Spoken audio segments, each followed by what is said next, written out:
Oi, gente! Vim aqui na casa do Fly aproveitar aí um tempinho de folga que rolou na Maju. A Maju me demanda bastante tempo e energia, bem corrido. E hoje, uma sexta-feira com um pouquinho mais de folga, vim aqui aproveitar esse tempo para tirar dúvidas técnicas, pedir um auxílio aí um pouquinho mais específico, vocês vão descobrir já já. Então sintam-se como se estivessem aqui na minha posição, perguntando coisas, fazendo updates e descobrindo, aí, enriquecendo mais o conhecimento que a gente tem em relação às plantas, cultivo. Vixe, vai ter dúvida, vai ter papo. Então vem comigo. A primeira dúvida que vim hoje para tirar é em relação a esta maravilhosa coisinha chamada pasta Kali. Você adquiriu, né? Eu adquiri, o Flávio já tinha comentado, eu vi o episódio. Eles mudaram um pouquinho a cor do rótulo. Legal. Enfim, tá lacradinho aqui, comprei até uma pinça que se faz necessária nesse rolê das sementes. E, bom, as dúvidas foram muitas em relação à aplicação desse produto.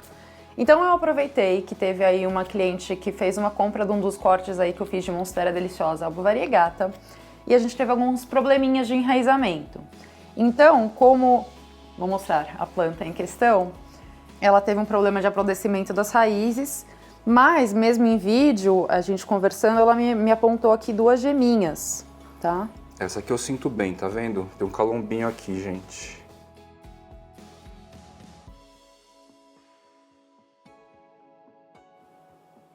Uma segunda aqui.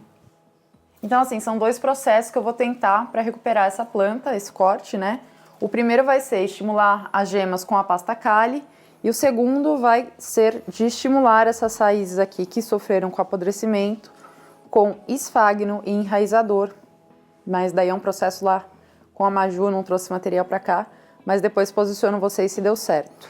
A minha sugestão aqui, a Carol quer tentar matar 2 coelhos com uma cajadada só, mas eu não acho tão interessante pelo seguinte: a citocianina que vai agir supostamente nessa geminha ou nessa segunda aqui que a gente identificou, ela vai pegar a energia desse toco, dessa estrutura toda aqui que existe, para forçar o surgimento de brotação lateral.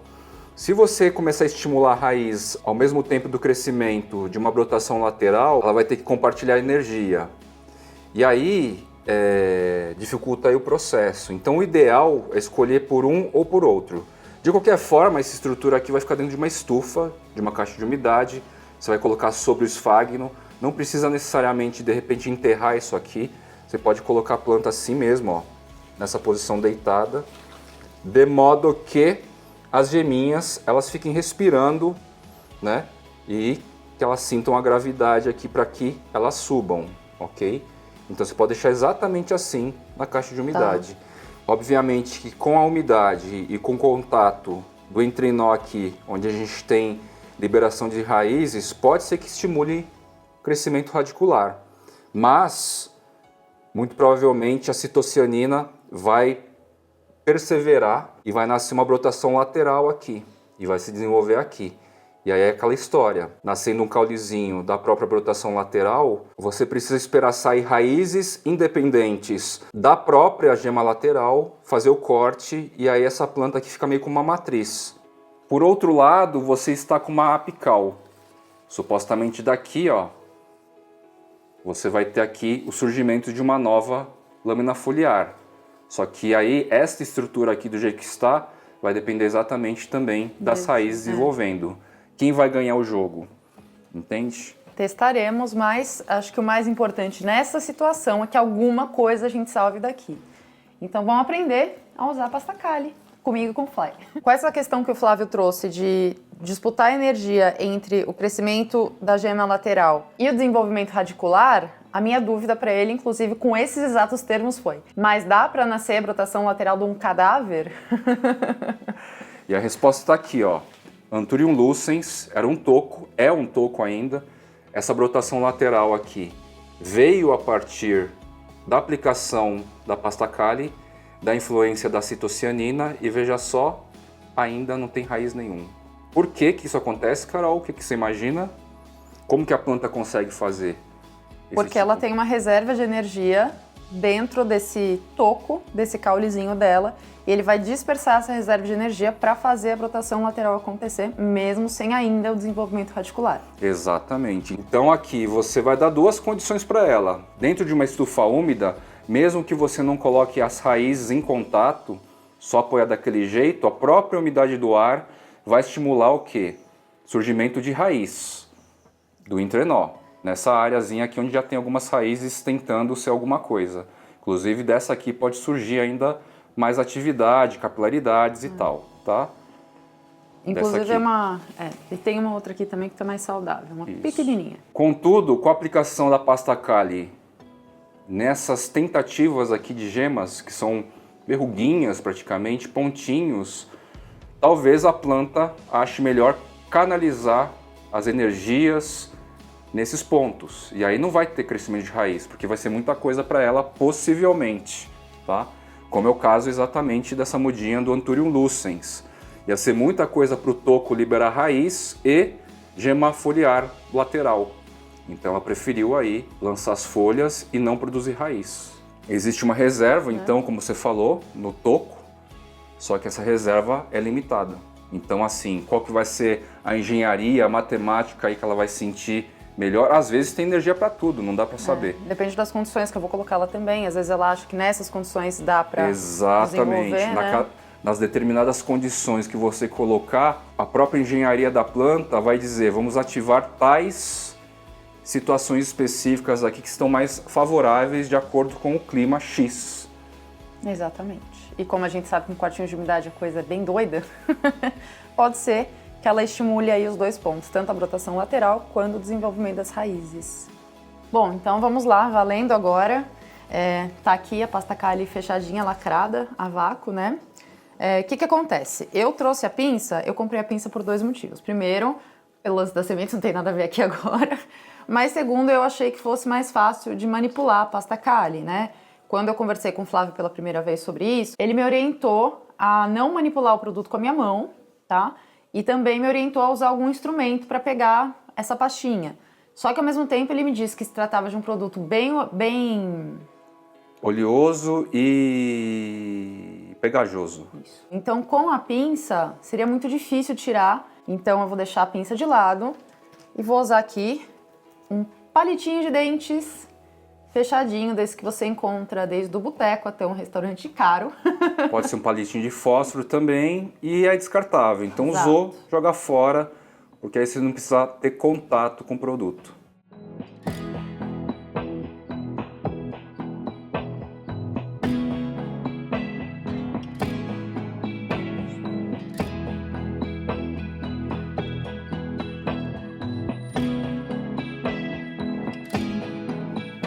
Tem cheiro daquela pomada de vó, sabe? Pomada sebo da canela, assim, que você machucou a avó passa. Não é do meu tempo. Tá. Faço Foi ideia que seja ele que isso. inventou a pomada. Não era japonês, provavelmente. Não era japonês. Então vamos lá.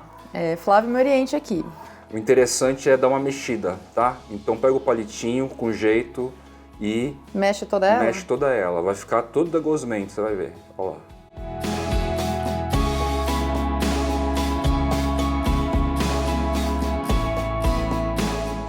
A superfície fica meio escurinha. Então, isso aí é muito, tá? Ficou bem denso aí no palito. Então você pega na bordinha do pote e vai raspandinho assim.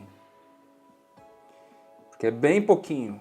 Aí, mais ou menos assim. Com esta quantidade aí que você selecionou, já é suficiente, até sobra, tá? Então é melhor chuchar mais um pouquinho aí. Isso, tirar um pouquinho mais do excesso, porque você vai jogar fora. Ok, qualquer coisa você põe mais. Então, pega lá a geminha. Agora você vai passar na geminha como se fosse um mini rolo compressorzinho, assim. Rodando o palitinho por cima, assim. Isso. Tenta abranger toda a geminha. Se você se sentir mais confortável, passa com um pincel de cima para baixo, assim. Fique à vontade. Bom, você viu que sobrou bastante ainda. Sobrou. Mesma coisa. Passa por cima, vazando um pouco pelas bordas, da gema e tal. Não precisa ser só na gema, pode ser meio que um pouquinho nas laterais, assim. Tenta acabar com esse produto aí, só para evitar desperdício. Pode esparramar um pouquinho mais abrangente em relação à gema. Bom, gente, tá feito. Agora é só aguardar o resultado. E é importante também falar que eu não expliquei o que é a pasta Kali. Então, para quem não sabe ainda, ela é um hormônio que é natural à planta e que estimula a brotação de gemas laterais. Esse hormônio se chama citocianina e ela faz meio que par contrário, a grosso modo dizendo, a auxina. Falamos desse hormônio citocianina num post que teve recentemente quando eu falei do Anthurium Ace of Spades e que ele veio desse processo de brotação lateral, só que neste caso do Ace of Spades, espontaneamente. Esse hormônio está bem presente nessa planta. Em outras palavras, este indivíduo específico que a Carol ofereceu, já foi, né, pelo visto? Já foi. Ele naturalmente, na composição genética, na estrutura dele, ele já tem mais citocianina, tá? É basicamente isso. E esse aqui é um estímulo exterior a partir deste produto, que ajuda exatamente a estimular a brotação lateral. Bem ansiosa. Bom, e daí a minha última pergunta em relação à pasta Kali é como é que eu condiciono isso aqui agora? É geladeira, fora da geladeira? Quanto tempo pode ficar? Exatamente, você vai pegar a pastinha Kali e colocar na geladeira. E aí toda vez que usar, você mistura, toda vez que abrir para aplicar, você mistura e procede da mesma maneira, tirando o excesso do palitinho, porque é um produto muito concentrado e precisa evitar overdose aí. No caulezinho lá do Anthurium lucens, eu coloquei até demais.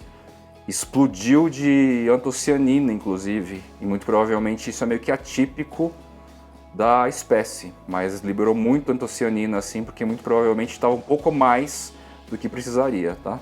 E o legal é que assim, quando chegou eu falei, nossa, que potinho, não vai dar pra nada.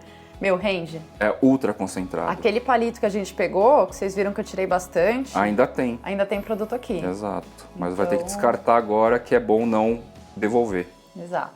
Então, assim, rende. Eu tô ansiosa pra ver resultados por mim mesma. Aqui no Flávio eu já vi, mas tô ansiosa pra testar, né? Então vamos ver. Ver se você num próximo episódio, num reel, talvez, na própria Maju, você eu trago pode... aí os resultados, né? Isso. É isso aí. E aí, É um cantinho que eu gosto bastante aqui.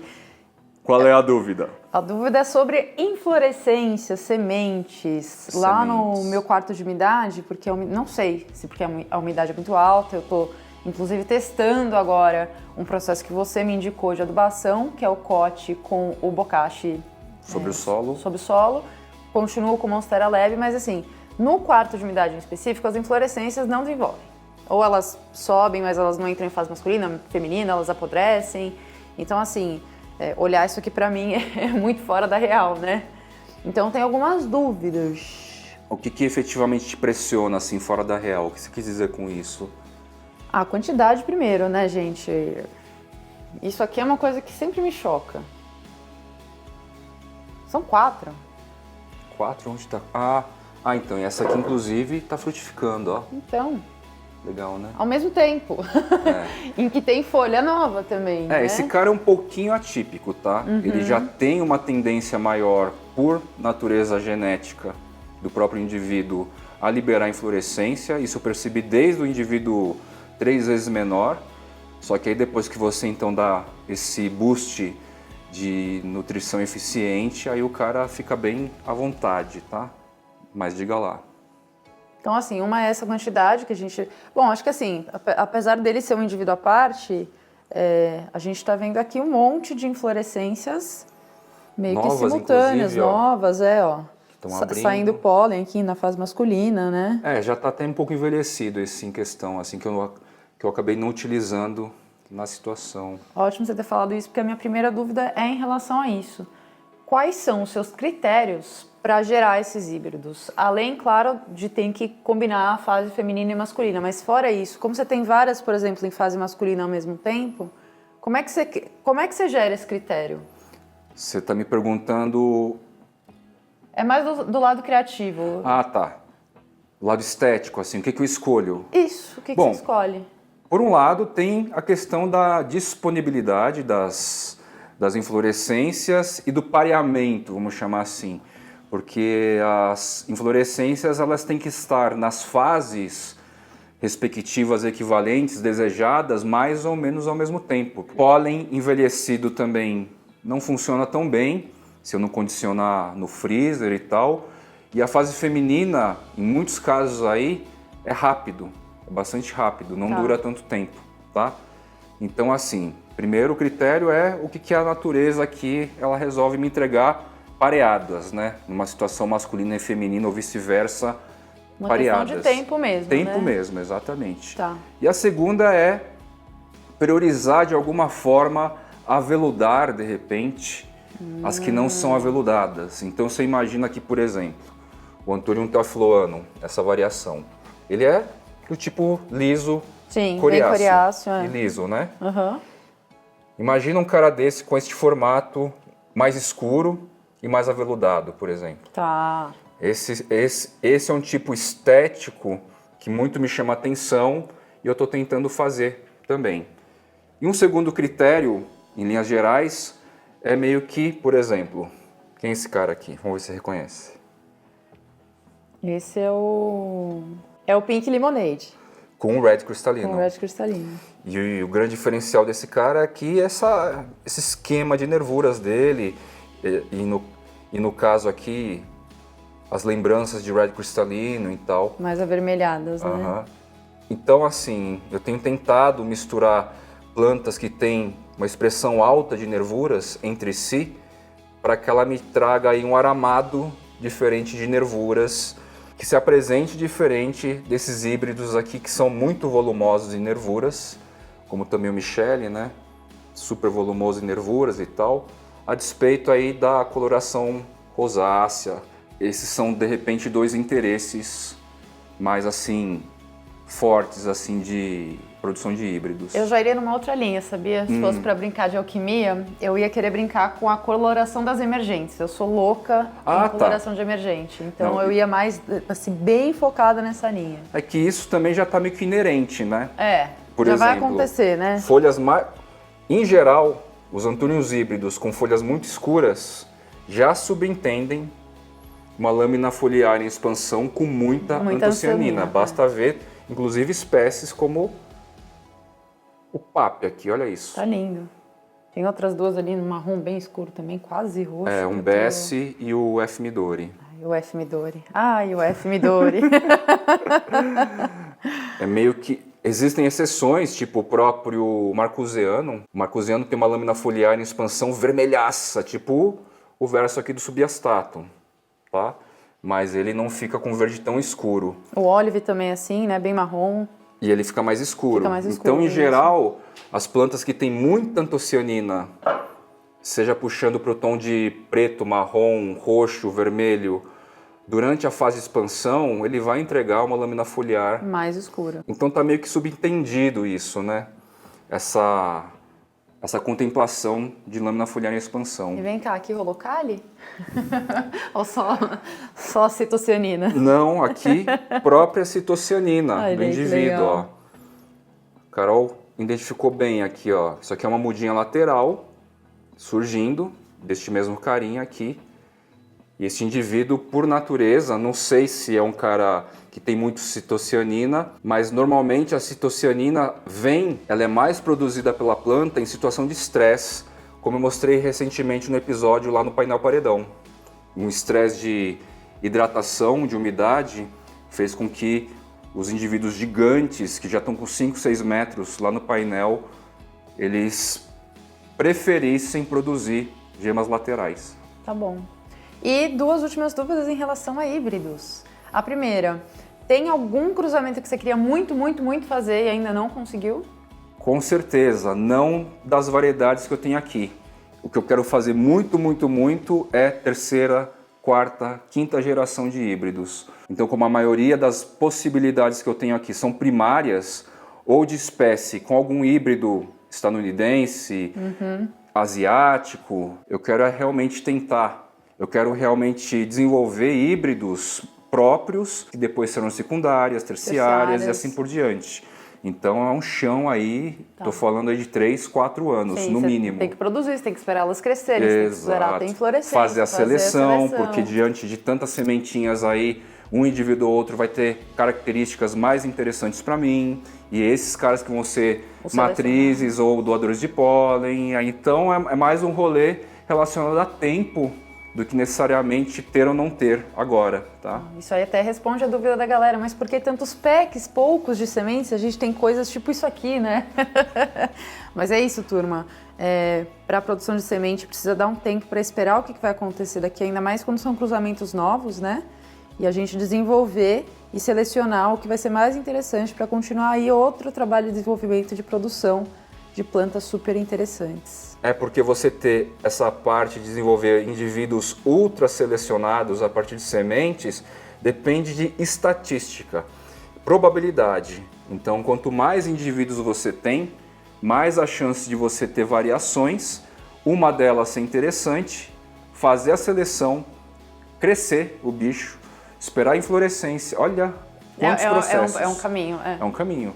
Então é um jogo de muita paciência. A ideia de paciência no rolê das plantas já é inerente, né? Quem já está aí 3, 4, 5 anos gosta de ter bastante paciência, já sabe que paciência é bastante inerente.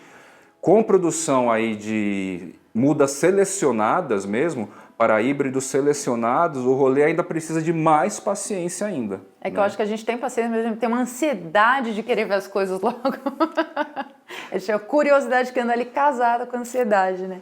Não tem jeito, somos humanos, afinal. Exatamente. Mas aí a gente tenta buscar ser mais zen e vai. Plantinhas, né? Bom, tô aqui com uma cara não muito feliz, né? Vim até sentar, porque foi um pouco chocante. Eu tenho uma tendência com o Flávio a sempre que eu vou selecionar alguma planta para ele, por incrível que o universo pareça, as plantas selecionadas são sempre as mais legais. Então, eu tô aqui do lado de um Red Maju, que é o mais legal que já passou por mim até hoje. Óbvio que acabou na seleção ficando para ele. E daí, não sei o que aconteceu aqui e aqui. O Tanguinho teve uma crise de estômago aí violenta e ele não resistiu. Ele não resistiu. Há meses, né? Essas plantas estão aí. Ele tem a fluidez de passar por aqui tranquilamente. Só que realmente ele pegou uma crise estomacal, fígado e tal, foi até para a veterinária. E aí, no desespero instintivo dos cães, gatos, mordiscar vegetais, né? E aí a gente tem esse efeito do bioma. O bioma foi ótimo. Que é aqui, né? Afinal de contas, o bioma que o tango faz parte do bioma. Não tem como negar. Outro ali que o tango comeu. Tadinho. Algumas, né? Algumas outras. Não, tem muito mais, Carol. Ainda bem que você não reparou. Acabei de reparar. Michele. Eu nem mostrei pra galera, mas o Michele também resolveu sofrer uma mordida violenta. Bom, mas brincadeiras à parte, a pergunta que eu queria fazer pro Flávio é a seguinte: inflorescência do Red Maju, como é que tá a sua observação dessa planta nesses tempos? Eu deixei uma inflorescência chegar na antese masculina e o pólen não veio pólen. E de uma inflorescência muito, muito bem desenvolvida, grande, tá? Tão grande quanto lá do Regardens que a gente viu agora há pouco, tá? Desse tamanhão. E não libera pólen. Na antese feminina, muitíssimas gotículas. Muitíssimas gotículas. Mas você chegou a polinizar com alguma outra planta? Polinizei numa primeira tentativa, numa primeira inflorescência bem grandona. Começou a desenvolver pontos de frutificação, mas abortou no meio do caminho. Fui manipular para observar e tinha assim sementes imaturas, prematuras, tá? Então não sei. Ainda não posso dizer assim que totalmente ela seja estéril. A gente tem aí na parte de fertilização, na parte de polinização, relações cromossômicas e às vezes a gente tem exatamente alguma espécie ou alguma outra variedade híbrida cujos cromossomos aí se encaixam e fecham a conta aí para produção das sementes, tá?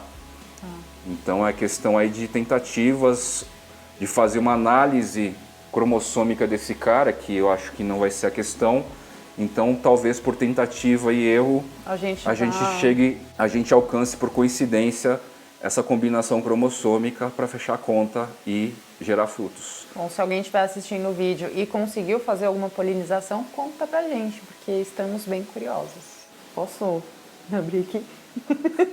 Só um pouquinho? Pode. Como se não estivesse em casa. Ai, essa estufa. Caixinha de Pandora do bem. E tá quente. Gente, como tá quentinho aqui? Aham.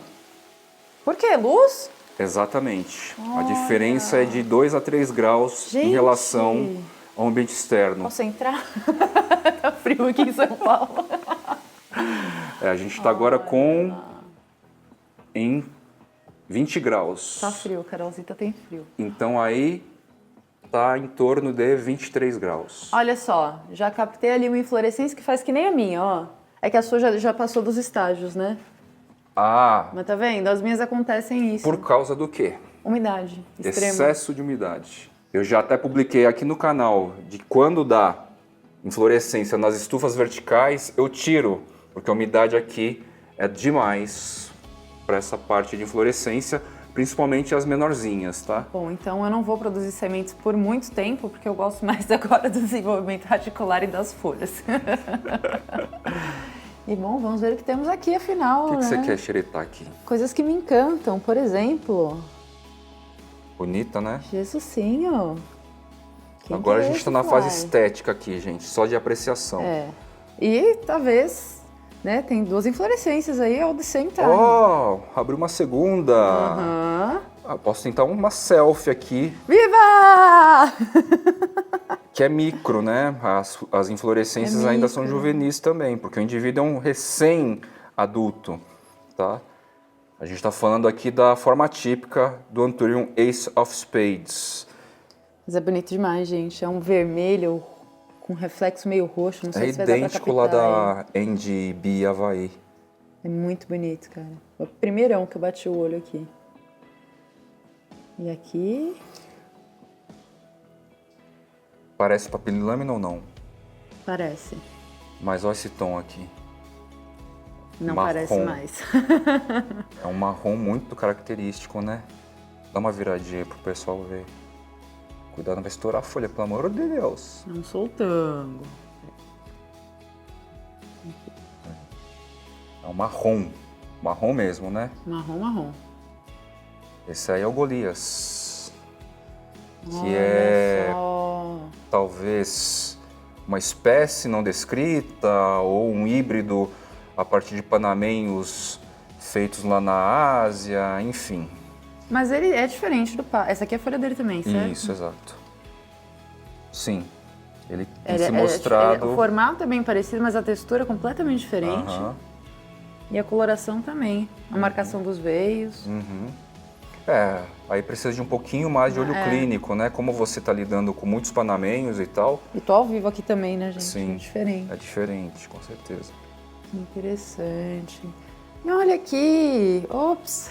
O quê? Minha mãozinha tá escorregando aqui no Carla Black. Um efeito gravitacional? Olha! Pode pegar. Fica à vontade. Fica à vontade, ou seja, posso levar para minha casa ou para loja? Para sua casa, não. Olha aqui os dois. Né? Já falamos bastante deles em relação a... São 2 irmãos de semente da mesma geração e quanta variabilidade genética, né? Olha aí a necessidade de ter um controle aí dessas sementes que você faz, né? Para justamente eu isolaria esse cara aqui, né? Porque ele tá bem alongado, tá bem bonito. É mais escuro também. É mais escuro, Interessantíssimo isso. Eu com certeza vou... Esse vai ser a menininha dos olhos aqui para trabalhar e o outro, em algum momento, eu devo passar para Maju. Que tal os dois? Acho que esse aqui tá quase na hora de ir pra minha loja. Vai, Flávio, vai.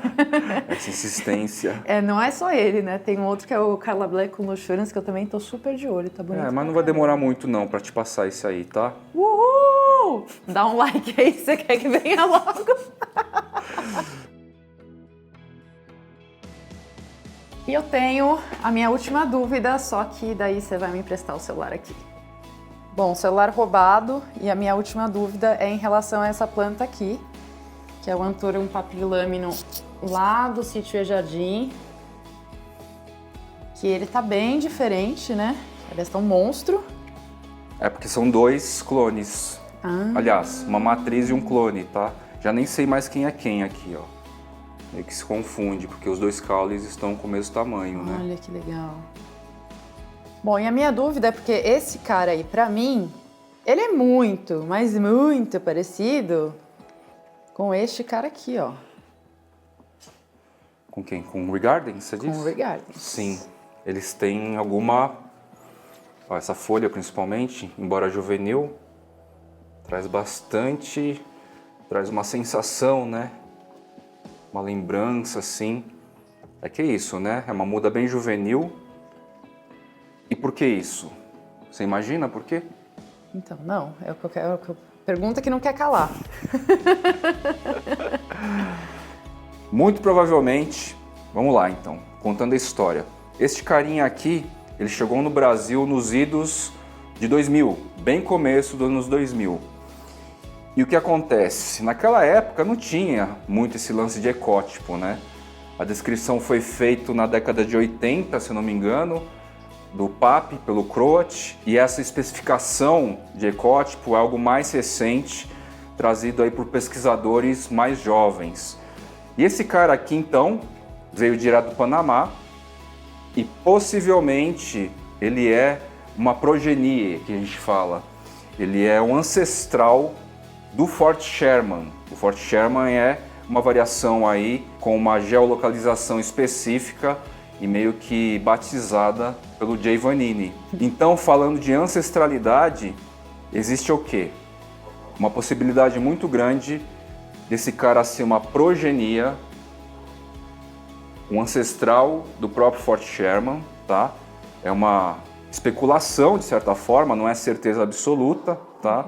Teria que fazer teste molecular e tal, para tentar entender um pouco essa semelhança estética. E o próprio Regardens, que é uma mistura de variações da mesma espécie, Anthurium papillilaminum, ele possivelmente também tem o Fort Sherman, tá? Aqui. Então, esse cara aqui, sendo uma progenia, um ancestral do Fort Sherman, e o Regardens tendo provavelmente também na genética dele o Fort Sherman como uma das variações misturadas, faz com que eles tragam essa semelhança, tá? A gente sabe aí que Fort Sherman, o Raflinam, eles são bem diferentes dos RAs, né? É bem visível essa diferença no formato de folha, na estética desses carinhas aqui. E o que faz o Pape E-Jardim e o Regardens terem algum tipo de semelhança em algum nível é esse ancestral, essa descendência, essa ascendência em comum. Com o Anthurium Fort Sherman. Isso, exatamente. Legal.